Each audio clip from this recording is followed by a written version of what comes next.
Okay, welcome everyone to the webinar. We'll just give about a minute for others to continue joining, and then we'll get started.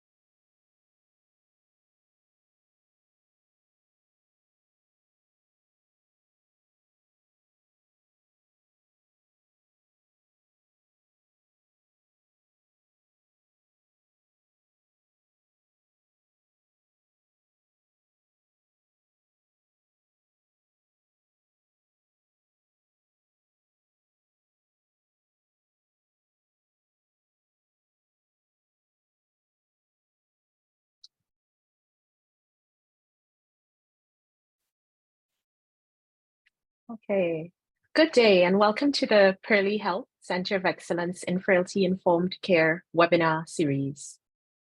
I am Kimberly Carla Campbell, a research associate here at Pearly, and it's my pleasure to welcome you to today's presentation.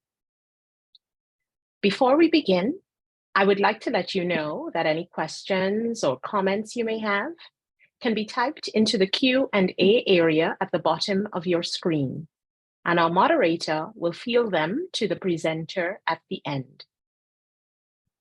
Today, we are in for a real treat, and we're so excited as we have with us Dr. Annie Robitaille, who holds a very special position here at Pearly Health, where she serves as the Commissionaire's Ottawa Research Chair at the Center of Excellence in Frailty Informed Care.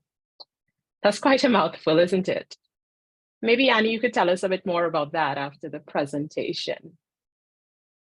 Annie is also an assistant professor in the Interdisciplinary School of Health Sciences at the University of Ottawa, where her research focuses on those living with frailty in the community and long-term care homes, and aims to improve their quality of life and reduce social isolation. We are also equally delighted to have with us Professor Linda Garcia, who is also no stranger to many of us.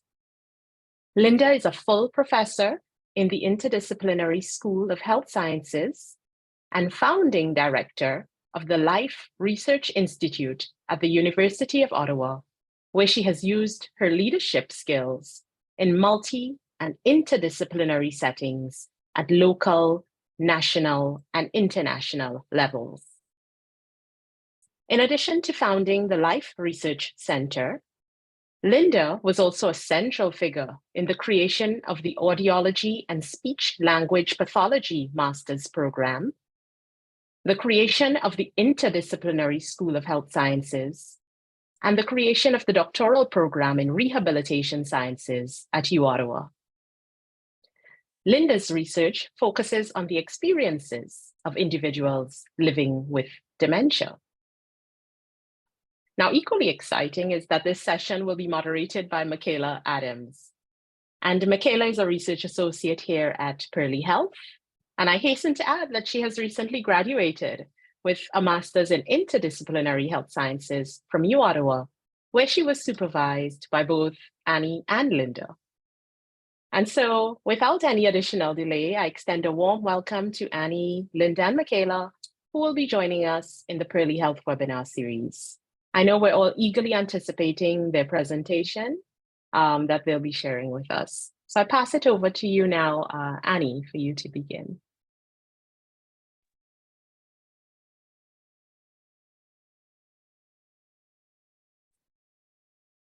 All right, so hi everyone, and welcome to today's webinar series. And today we'll be talking about the EntourAGE program, and more specifically, it's a a person-centered intergenerational companionship program for older adults living with dementia. I will be presenting the project and the program today, but Linda is with us and will be available for sure to answer some of your questions at the end of the presentation. This is a program and a research study that is dear to both of us. And so before I start, it's important to do a few acknowledgements. Number one, this research project was supported in part by SSHRC, and more specifically the Insight Development Grant from 1999 to 2022, and more recently received funding from the Alzheimer's Society research program for this project to continue until 2026, which is great news. Another piece of acknowledgement is that this project that I'm going to be presenting to you today is the result of another project that lasted for quite a few years, which we called Revive, which I will talk a little bit about in the presentation. And that project specifically was funded by Health Canada, and more specifically, a program that is for those living in language minority situations. And that funding was between 2014 and 2017. So we all know, I'm going to keep this introduction quite brief. We all know that there's a growing population of individuals living with dementia around the world and in Canada, and that can present obviously some challenges for staff that are working in long-term care homes, for care partners, caring for people living with dementia, not only, while they are living in the community, but even, that continues to be challenging and difficult when they move into a long-term care home. The guilt and the stress that continues even when people living with dementia move into long-term care. In addition to that, we know that we want people living with dementia to be able to continue engaging in activities that are meaningful to them, to continue having meaningful relationships with people, and to be able to continue receiving, these companionships in their language of choice. And in addition to that, we also all know about the pandemic and how that presented as an additional challenge for care partners and people living with dementia, not only in the community, but in long-term care homes. And so, we know that has caused a lot of social isolation amongst people living with dementia and their care partners, and that there's a lot of work that needs to be done in order to make sure that we promote the best quality of life that we can for people living with dementia and their care partners across the continuum of care. We also know, on the other hand, that children, youth, and young adults need and want to give back to their communities, and they are of the group of age that have an extremely high rate of volunteerism. And so that presents as an interesting and important solution to some of the challenges that we face when living with dementia or when caring for someone living with dementia. And so there are, opportunities to make important changes to how we support people living with dementia and older adults and their care partners, working closely with youth or young adults or children through intergenerational programs. And that was what we were interested in doing. And so where it all started, well, this started with a project which we called Revive. It was Recherche sur le vieillissement et l'intégration du vécu en résidence. And as I mentioned, that was between 2014 and 2017. And so the goal of this project was really to implement and evaluate a person-centered volunteer program within long-term care homes where older adults could engage in one-on-one interactions with students. Our goal here was really to try to reduce social isolation for older adults living in long-term care home, educate students about aging and dementia, combat ageism, encourage students to choose a career path in the field of gerontology, and provide some support to care partners. One thing that is important to talk about before we move on is that for this specifically, for this type of intergenerational program, and volunteering opportunity, we see volunteers as companions. So unlike some of the volunteers that you see in, in long-term care homes, this program really focuses on the one-on-one interactions.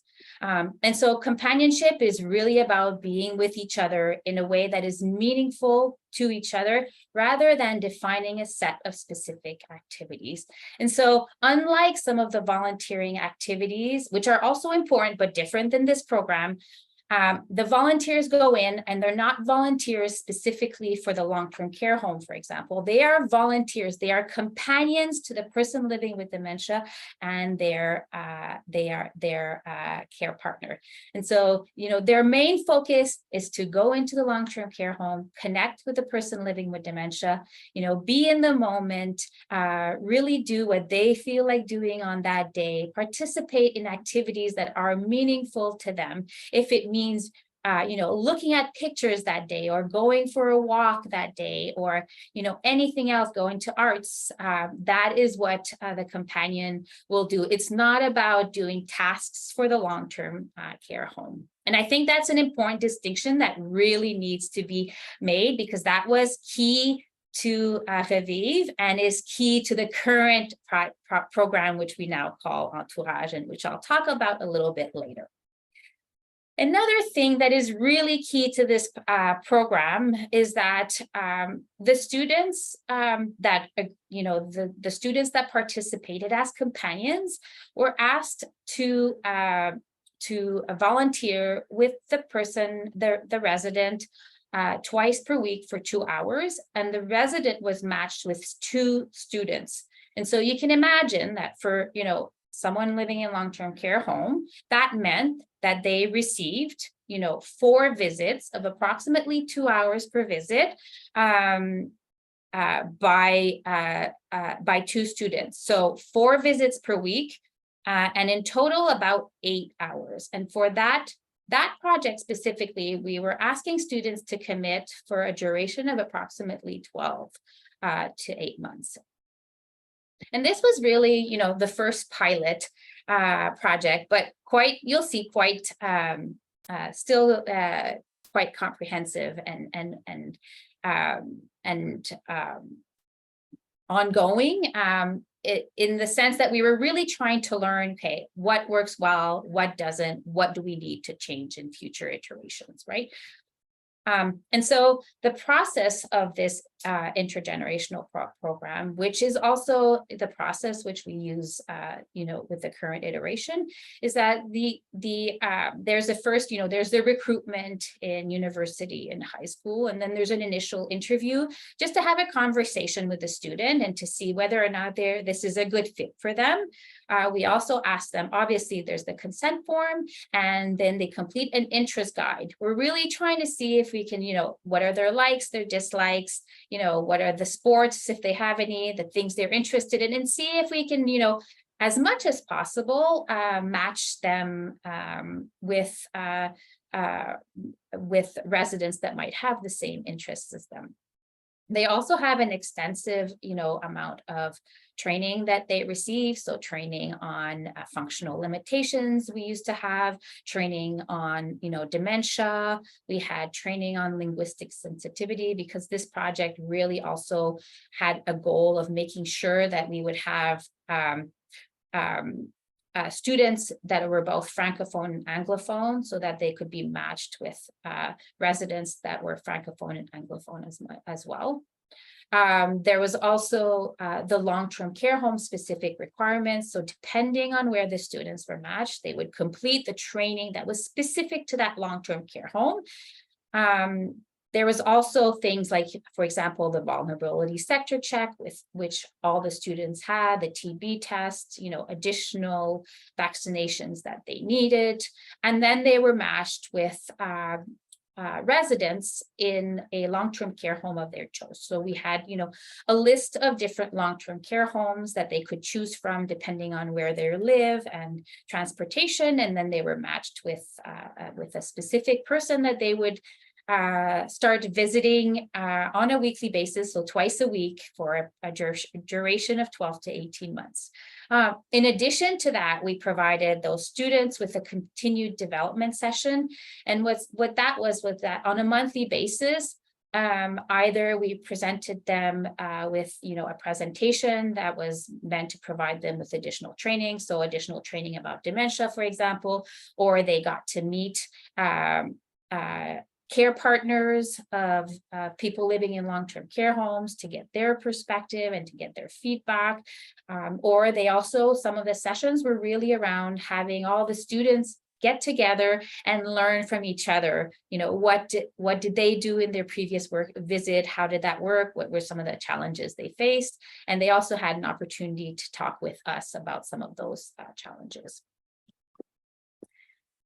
So in terms of Revive, some of the, just so that you get an idea of what came out of that project, is that we ended up having 63 students that were volunteers to 26 different residents in long-term care homes. The long-term care homes that participated were the Résidence Isabelle Bruyère, Montfort, Centre d'accueil Champlain, and Peter D. Clark.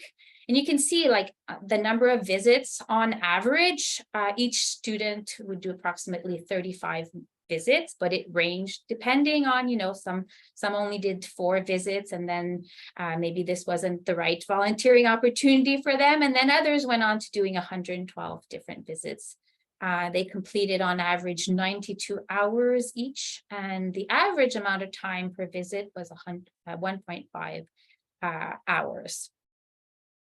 I also, want to demonstrate that we also, for Revive, created an actual manual to share with others that might want to implement this type of program, which was available in both English and French, and which, we are hoping to update with new information that is gathered through this new iteration of EntourAGE.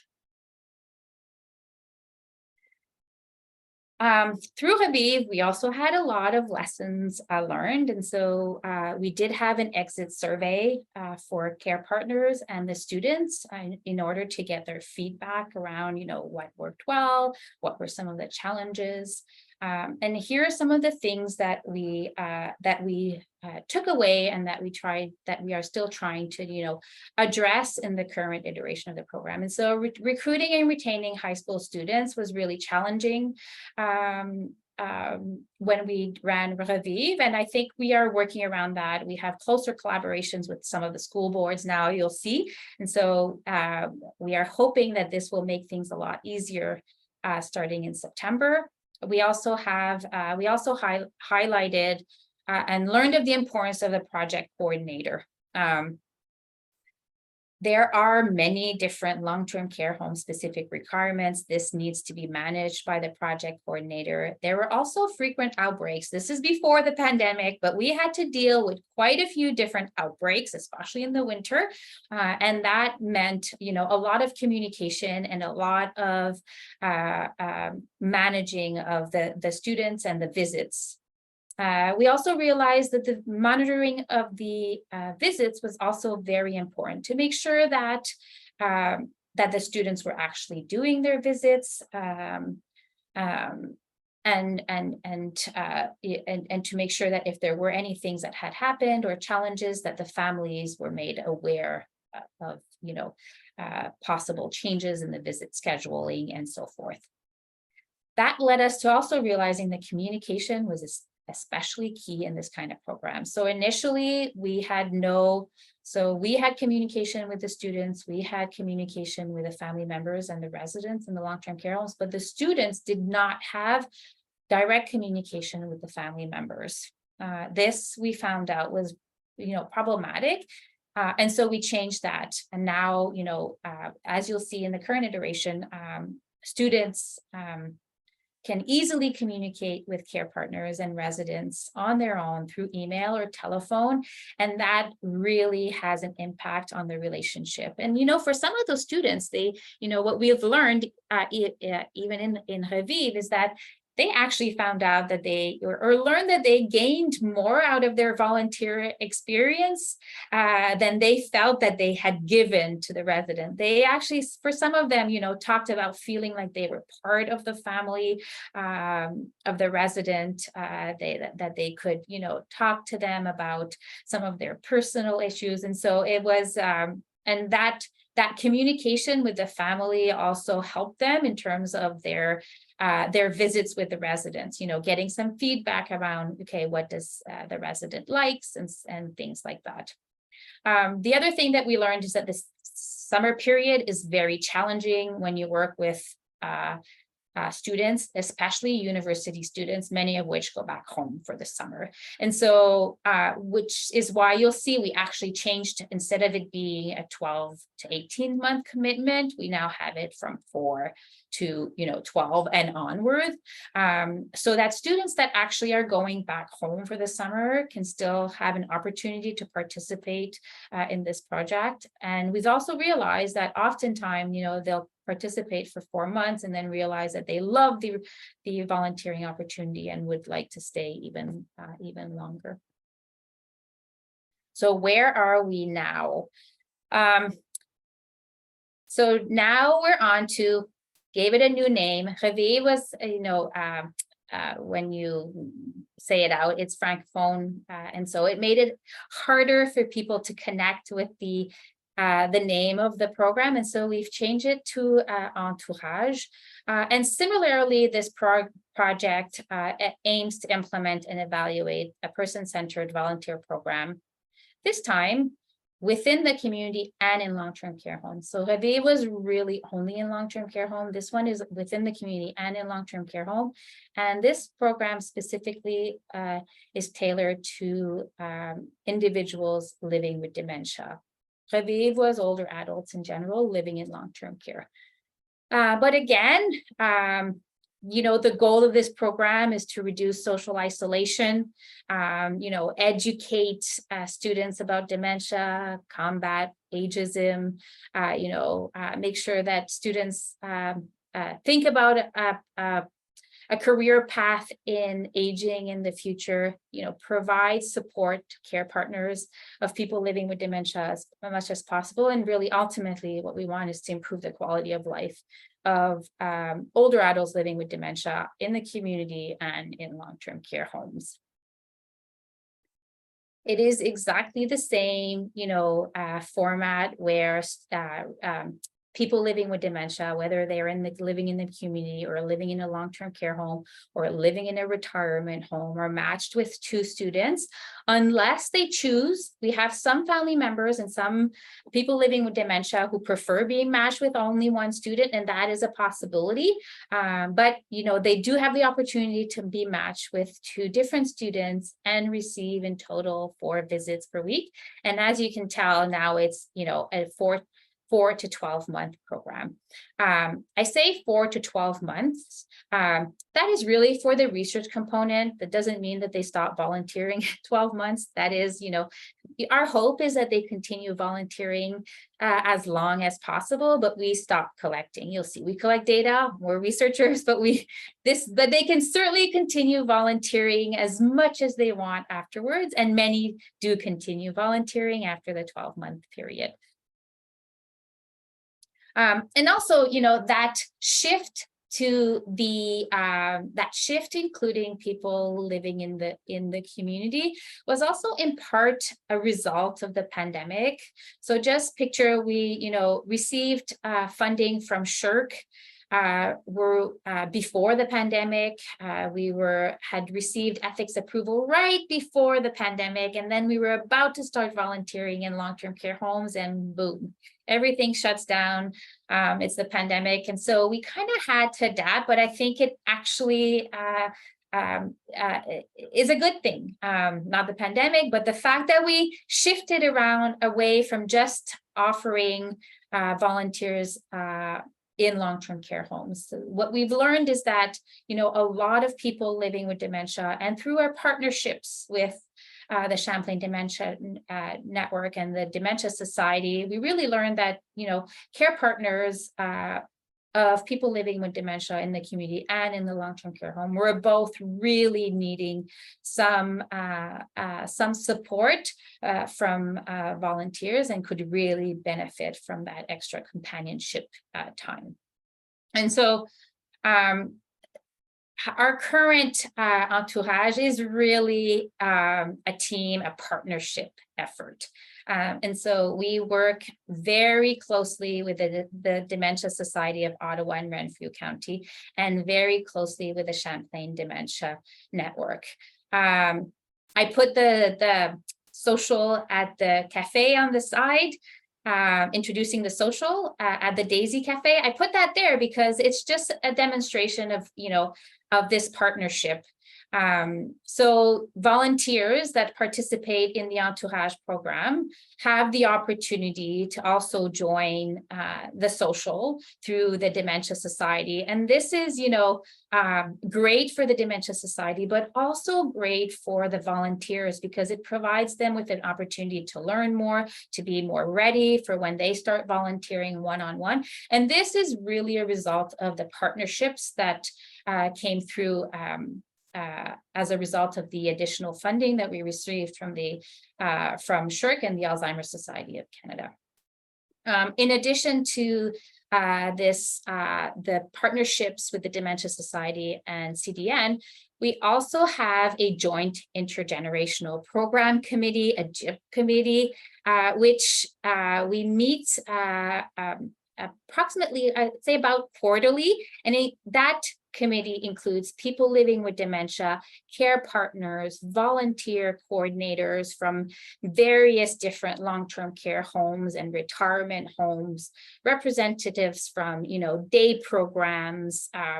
We have students, we have people from someone from the Ottawa Hospital, from the Royal Ottawa Mental Health Center, from the Center for Learning, Research and Innovation in Long-Term Care. We have, Ottawa high school boards that are part, and we really work closely to see how this program can be implemented as easily as possible, and so that we can make sure that this program is sustainable even after the funding is done. In addition to the JIP committee, we also have two subcommittees. One of them is working specifically on the Dementia Companion Certificate. So for this project specifically, when we did Revive, we had developed all of our own training material. There wasn't as much, or maybe there was, but we didn't use it. There wasn't as much, I believe, training programs out there that were specifically for volunteers working in long-term care homes. And so we had developed and gave the presentations ourselves to the students. We had guest speakers as well. Now we work with the Champlain Dementia Network and their Dementia Companionship Certificate. And so we use that training material, which is available for students both in person. There's an in-person component, but also an online component, which is really great and makes it easier for us and for students to be able to, complete all that training. And so we have a group right now working hard at updating the Dementia Companion Certificate, so that it is also a little bit more streamlined for students. We also have a process mapping group that also meets to map out how a student, an organization, and a person living with dementia and their care partner go through the program depending on their needs and their choices. So, are they someone from the community? Are they a high school student, a university student? Are they hoping to do a co-op? Do they want to be part of the research project, or do they prefer not being part of the research project? And so we have various different paths that that participants or that and their clients can take when they're participating in the volunteer program. We now not, as I mentioned, don't only have long-term care homes in the program. We also work with retirement homes, day programs, community, not only university, but also college and high school. And that is actually, that is actually important in terms of making sure that there's as many possibilities, as many students as possible, but also as many volunteering opportunities across the region as possible, because some students really want to be matched in a specific location and so forth. And so having as many different volunteering locations as possible makes it easier for matching. And then we have trainees that are also doing their own projects on the EntourAGE volunteer program. So for example, you've heard about Michaela. She did her master's thesis looking specifically at the impact of the intergenerational volunteer program on students. And I have a PhD student, a psychology student, looking at the impact of the program on caregiver stigma as well.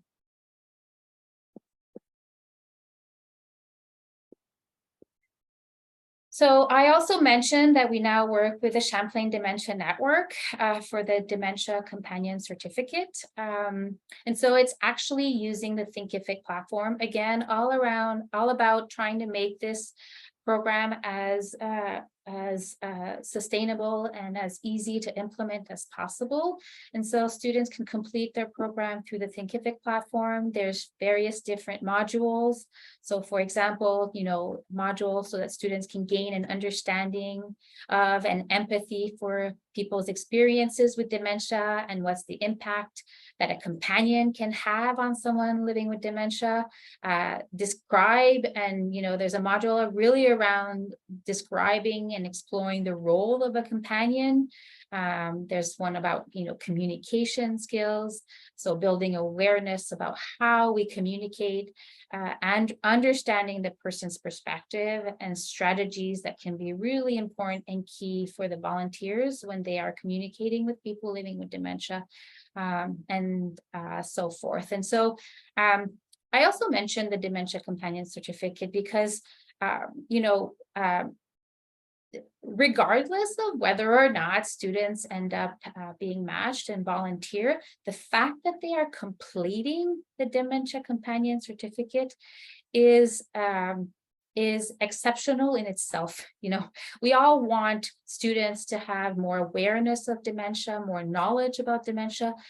This Dementia Companion Certificate developed by the Champlain Dementia Network does specifically that. And so it is, I think it's if we can share that companion certificate as much as possible, that is also something that is quite important and key to this program, obviously. And so EntourAGE, as I mentioned, now has different tracks or different paths that can be taken. And that was really key to, our work with the partners and the team. We really wanted to see how can we make this project as sustainable as possible? How can we scale it up so that it's available to as many people living with dementia as possible? And so we now have the research arm, which is important to us researchers from the University of Ottawa, where we have surveys. If the students go through that path, they have the consent form, and they need to fill out the baseline survey, 4 months, 8 months, and 12 months. Care partners are also asked to fill out a survey, for example, about family stigma or about burden. They're also asked to comment about the quality of life of their loved one. On the other hand, students are complete questions around ageism, empathy, to see whether or not the program can actually have an impact on those different areas. The students also complete a meaningful activities survey every week. And that survey really asks them about their week and the 2 visits that they had. It's in part to make sure that they are actually doing their visits and for us to keep track of, if they're missing visits and the reasons why, because we're really trying to learn about this program. But they also comment, there's also questions around, what activities did they do, specifically what worked well, some of the observations they had, did they use any technology, that kind of question that we gather from them on a weekly basis, and they complete that through SurveyMonkey. And then at the end, obviously, the exit survey, which we also have. But students can also choose. For some students, they might not be able to participate for 4 months, or they might not be able to commit to as much as the research component requires. And so they can also participate and volunteer. And that's where we work really closely, for example, with the Dementia Society and, for example, the Make a Connection program. So when we're recruiting for students to volunteer for EntourAGE, we recruit obviously for the research component, but we also recruit for the non-research component. And when we have those students, we put them in contact with the Dementia Society so that they can, for example, participate in the Make a Connection program. And that's not to say that there's no evaluation piece, because we do actually still evaluate, some of those aspects. Is just not as rigorous. It's more of an exit survey, just getting their feedback about their volunteering.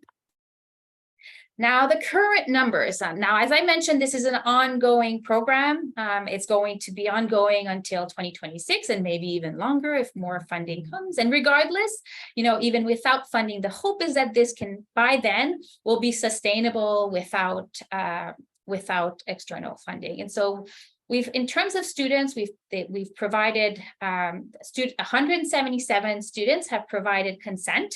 And 125 of those have actually completed the onboarding. And by that, I mean multiple sector check, TB test, all the dementia certificate that I talked about. And out of those that completed the entire onboarding process, 50 actually dropped out before being matched. And this is really the biggest challenge that we're facing, is making sure students and residents, or students and people living with dementia, are matched as quickly as possible. Because if it takes too much time, then that's where you lose some students. Some of them is really just that they move away and the timing isn't right anymore. Regardless, think about these 50 students have actually completed the X number of hours of training about being a companion in dementia, which is good in itself. We have 16 that are currently being onboarded. And in terms of the research component, with regards to the completed surveys, we have 18 surveys completed for the students at 12 months. 15 at 8 months, 34 at 4 months, and 163 at baseline. And this is just going to continue increasing until 2026. We just continue collecting data. We have currently 40 volunteers. And if you remember, I talked to you about the meaningful activity survey. Well, so far, we have 1,286 different surveys completed by students over their volunteering experiences. And so that is, rich information in itself in terms of what the activities that they engage in and so forth. Just quickly, just in terms of some of the feedback that we've received, here are some quotes from some of the students. I enjoy my visits with the resident. I have seen that she has opened up to me a lot, and that change is very exciting to see. Another one, residents enjoys getting out of her room and engages with the art. She also enjoyed exercise and showed me how to do the different moves. And then another student really talked about more of, how important it is for students to have that kind of experience. And so I believe this program is very important, especially for health science students, to understand and interact with people that they may come to face with in the future. Now, if we look at the current numbers of people living with dementia, either in long-term care or in the community or in retirement homes. We have 62 that provided consent. And so that would be 62 people living with dementia and 62 care partners. We have currently 30 that are participating and actively receiving visits. There are 17 because there's still 13 on a waiting list. Again, that is where we struggle the most, is making sure that people stay on the waiting list the shortest period of time as possible. And depending on where they are located, it seems like some locations are harder to find matches for than others. But we are working closely with our partnerships to change that in the future. In addition to that, we have past participants. So obviously this has been ongoing. And so some of them have already gone through quite a few months, or obviously some have passed away, and some were just never matched. And for some reason, either they passed away or they decided not to participate in the project anymore. And here are some of the quotes that are specific to the care partners. And so companion's name is a godsend, especially with all the issues that have been going around in my life. I could have not asked for a better person. She even went as far as getting water-based nail polish so that my mom can use it. And then we have another one. I am very happy with companion's name. He made such a difference in my husband's life.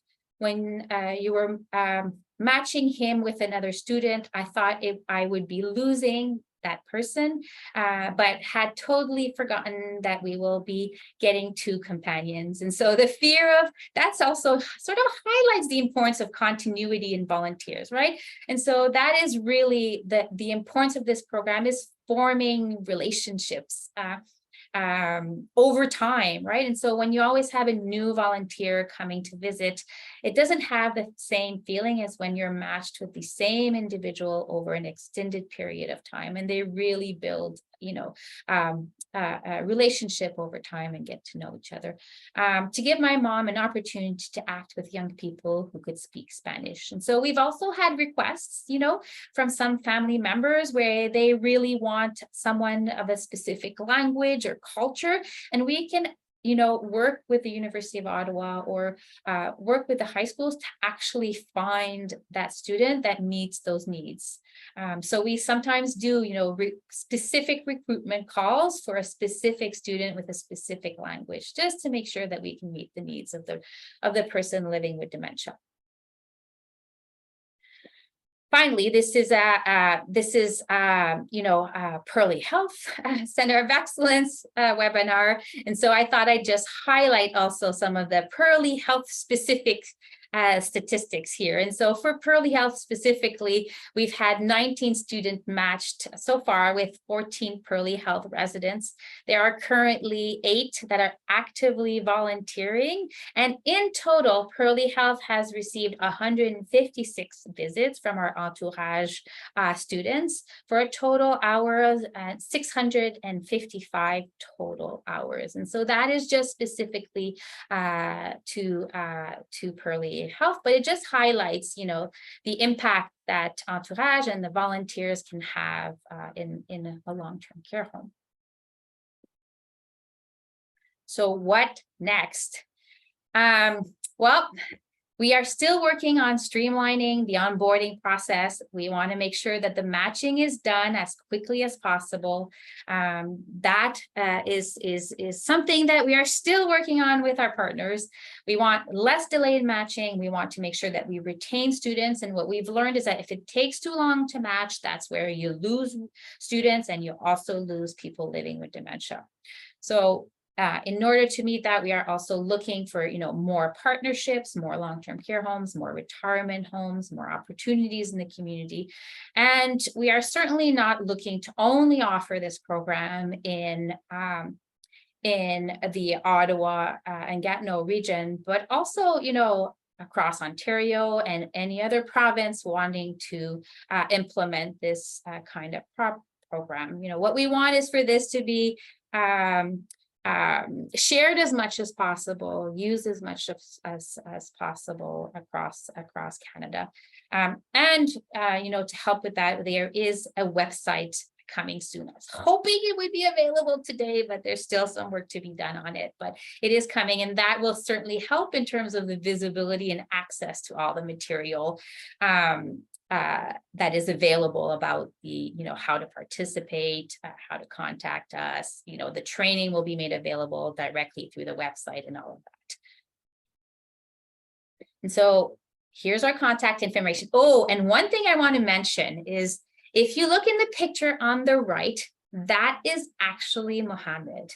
He is right now, as you can see, our project coordinator. He is amazing, but he was also a volunteer in the Revive.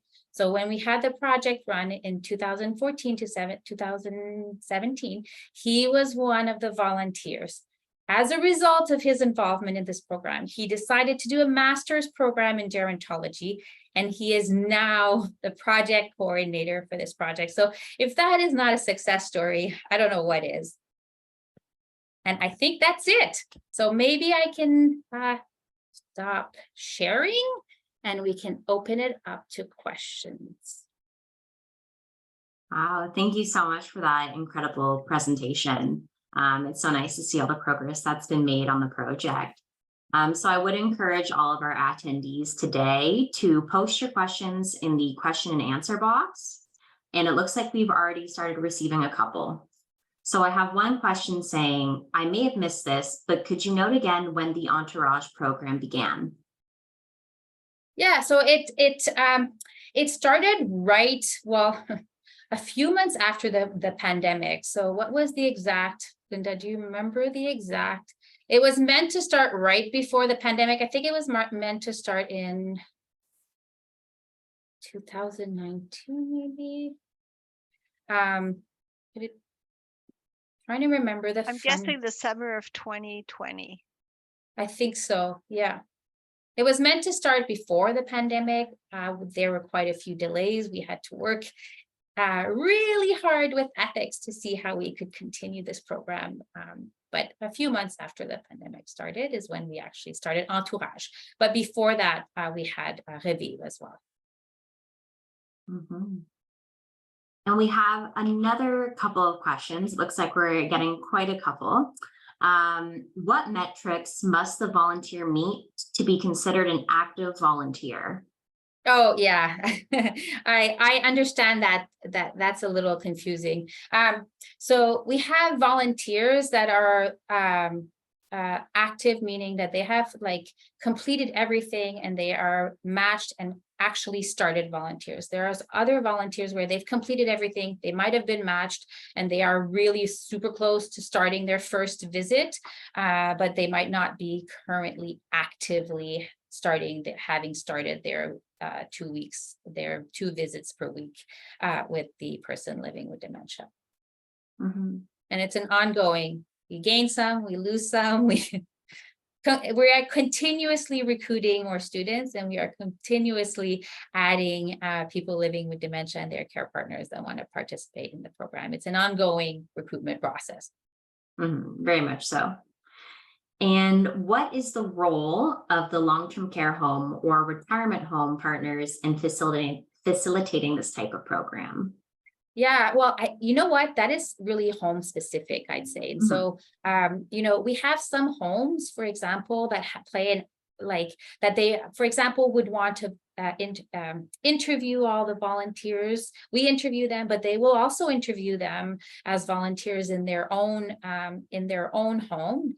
They also help them with, getting all the additional training that they might need. And then we have other long-term care homes or retirement homes where, as long as they help with the matching, obviously they play a key role in making sure that the resident is matched, with the right student. And sometimes some of the homes facilitate, for example, the first visit, but it really varies from one location to the next, the level of involvement. For example, Pearly Health actually also collects keeps track of when the visits are happening and the length of the visits and all that kind of information, whereas some other places might not have the capacity to do that. And so, you know, depending on the resources available in that home or in the community, you know, we will do the rest. But we do the consent form, we do all the you know, initial making sure that they have all they need to start volunteering in terms of the vulnerability sector check and all that kind of stuff. Mm-hmm, mm-hmm. And Linda, you can always add stuff, eh? Mm-hmm. Well, it's it's clear that a lot of work goes into facilitating this type of project, and I certainly commend and enjoyed my time working with Mohammed for sure. And it looks like we have quite a lot of interest. Some of these questions are, you know, focused on the role of the long-term care homes in the project. And so we have one that says, what would you say is the main difference between this program and homes working individually to recruit volunteers? What is the advantage compared to the homes doing their own recruiting? Well, I think homes need to continue doing their own recruiting. That is for sure. But a lot of the times, home, when they do their own recruiting, it might be, you know, to help out with often not with a specific individual. So the long-term care home might recruit to help, you know, organize activities or run activities or bring the residents to activities or with feeding and things like that. And I think this is key and definitely very important. Our program is really, the students are not volunteering for the home. They start by saying they want to volunteer for someone living with dementia. We then find them a location that matches their needs and a family and a person living with dementia that aligns with them. And then, you know, if it's at Pearly Health, for example, well, they do become a Pearly Health volunteer at the same time, but they are still, when they go in for their visit, they are going directly to that person's room and connecting with that person, and that person is the priority. It's all around that companionship, that relationship, and which is I think different than some of the volunteers being recruited in long-term care homes. Linda, go ahead, please add.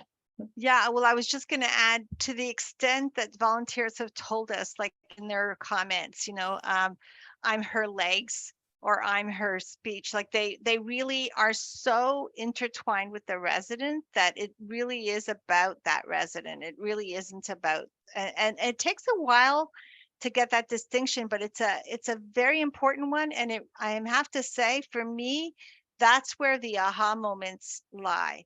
It really is on that. And you can see the student getting to know the resident over time, especially those who have dementia. And I know there's another question about the topics of conversation. Dan, I think you asked that. And it's, you know, when you get to know the resident, you start to know how to handle things. And students have come up with unbelievable ways of communicating. And yes, people sometimes have a struggle with trying to find topics of conversation. And this is why we have those monthly meetings and try to share that, so that we can share the knowledge that other students are getting from volunteering and some of the tricks they've done. And I remember in the past, in the Revive program, one student, for instance, had said, you know, I would ask, they always call them my resident. I would ask my resident if they wanted to take part in an activity. And as those of you know, oftentimes the resident would say no. And then they would say, they learned over time that what they could say is something like, I would really like to go to that event. Can you come with me? And then all of a sudden it became yes. So it's, you know, the students themselves learned this, but they only learned it because they had spent so much time with them. They got to know that person. And again, to the extent that sometimes families didn't want to meet the students or before the student got to meet the resident.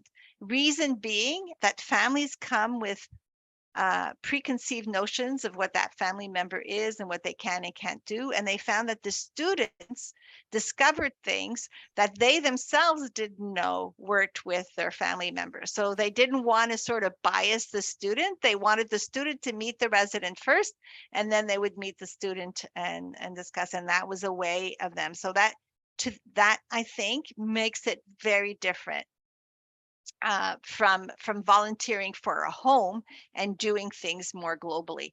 It really is about that one person. And over an extended period of time, and the connection with the family as well. So some of the students really connected a lot with the family members as well. And so there's an additional connection that is formed, right? Certainly. And it looks like we have some questions about high school students. So I know you mentioned high school participants in the program. And I've got Yad looking to know, does this program start with grade 9 students and up, or are you mainly focusing on high school seniors like grade 11 or 12? Yeah, this is one that we've struggled with a little more. We had a hard time with Raviv. However, Raviv, the high school, was really in a rural area. And so I think there was also the transportation that was an issue, and parents having to drive the kids. And also they have a different schedule than university students, right? University students, their courses all over the place, right? They have more like holes here and there, whereas high school students are in school from morning to night, and then they have all these other activities. But now we're working closely with the school boards, and so we've received ethics from them, and so that is something we're starting in September. We are focusing more on the grade 11 and 12 for now, unless I'm wrong, and Mohammed will correct me later. But that is, I believe that is where we were starting, and we are starting that specifically in September. So we hadn't received ethics for the high school yet. We got that a few months ago, but the best time for high school students is really in September. University, we're constantly recruiting them, but for high school students, a lot of them will also, have the opportunity to participate in co-op programs, and will use this as their co-op opportunity as well. So stay tuned. We'll have more information after the September recruitment. Yeah, and that's so exciting to hear that there's the opportunity for co-op for the high school students. It's work experience, it's also volunteer experience, and like having that one-on-one connection over a couple months, I think is so important. And the high school students, just as like they also have the choice to just like, we have different opportunities where students can actually also choose to just complete the the dementia companion certificate, and then from there decide whether or not they want to become volunteers. But at least they're getting that initial training about dementia. They're learning more about dementia. They're more knowledgeable, which is also very important. And just touching on the training, could you elaborate a little bit more on what training you do provide to the volunteers? Yeah, so as I've mentioned, we don't, we have the dementia certificate, which I can provide you with a link. I believe that is something I can do so that you can take a look at it. But there's quite a few different modules. I'm trying to remember the amount of time it takes. I think it's about 6 hours, maybe, Linda, on average. Do you remember? Yeah, approximately 6 hours, and there's 8 different modules. And we're trying to streamline that, right? The group is working on that now. There's a lot of work being done right now to streamline. Doesn't mean that the modules won't be available, but they won't be necessary to start volunteering. They'll still need to get quite a bit of training, but not the full 6 hours. And then we do provide them continued development sessions.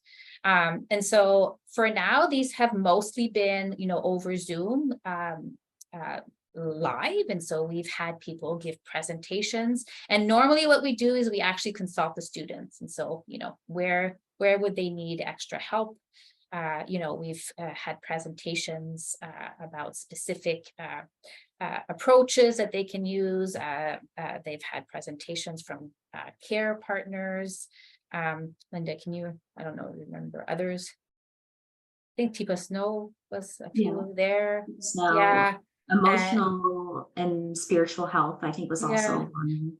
And then we provide them just support, ongoing support, because we know that the first visit or the first few visits are sometimes a little bit more challenging, especially some of those students don't have family members that have dementia, have never experienced that before, right? So, and then there's long-term care home specific training as well. That is sometimes a requirement, and then we give that as well. We try very hard to make, like, many of these, they're the generation of tomorrow. And so for me, especially, it's extremely important for me that the students feel empowered as well in trying to see the kinds of things that eventually we would really love to have as broad backgrounds as possible from the students. So they would come from geography or political science or things like that. Now it tends to be health students, but you can imagine a resident who's very much into political science and would love to have a political science student. We're not there yet, I don't think, but it's coming, and the idea is to try to bring that to them too. And then that means that when we look at training, what are these students going to want to need down the road? So it's very organic, and taking the students from where they are and helping them see how they can contribute to that. Part of it also is to try to energize them to feeling that it's an exciting place to work, and an exciting field to get into.